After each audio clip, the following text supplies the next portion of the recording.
Independent National Electoral Commission has said that youths constitute the highest number of registered voters who will cast their votes in the 2023 general election. The National Commissioner of INEC, in charge of Information and Voter Education Committee, Festus Okoye, stated this in Oka on Saturday during the Commission's engagement with identified groups on the roles of the youth ahead of the 2023 general election.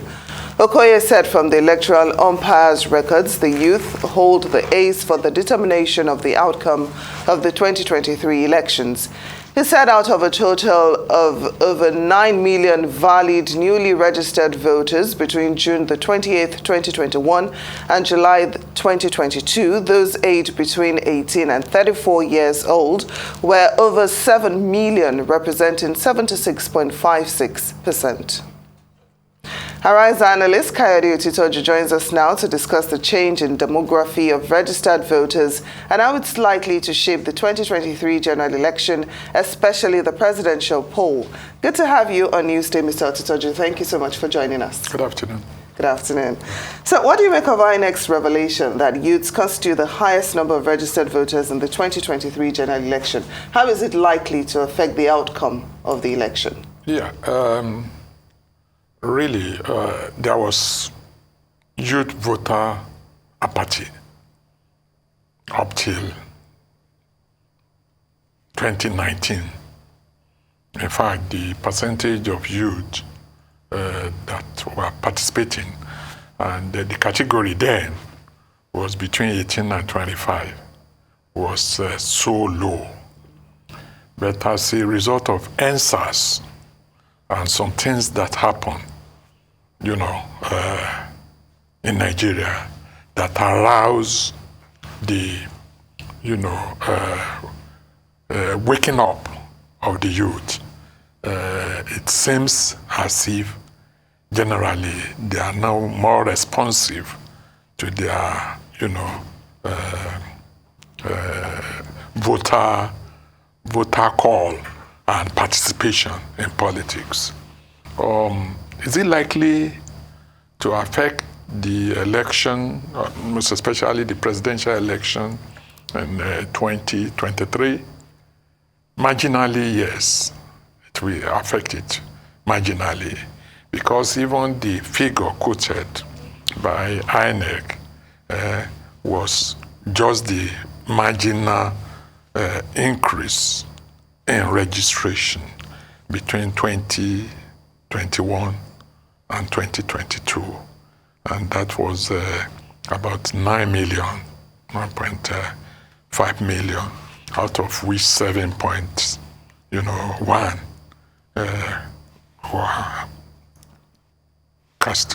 were attributed to youth registration, and the youth by INEC was between the age of 18 and 35, or precisely between the age of 18 and 34. And these people, generally, because of probably the economic situation, the increase in unemployment, and they now said, okay, let us register and determine our fate. And this transcends all political parties. It's not really limited to any specific parties, because at the end of the day, all the political process really require more of youth than the adult or old people. If you want to get representation at polling booth, okay, it's the youth that serve as canvassers and as party agents.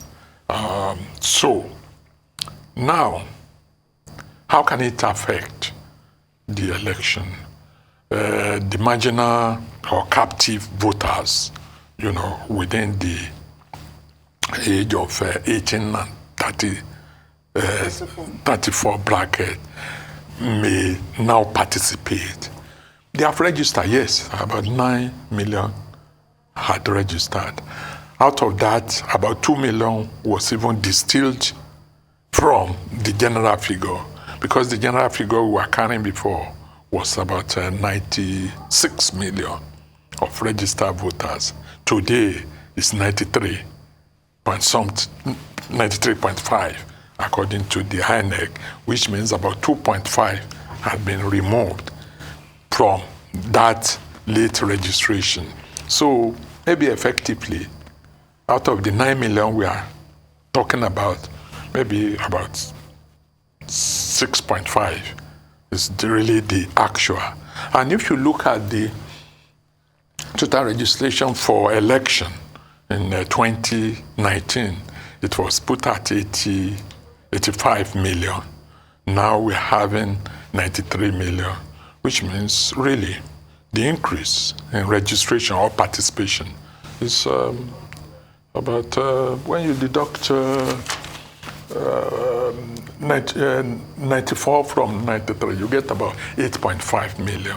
So 8.5 million will be, the difference between what was in 2019 and what will be, come next month.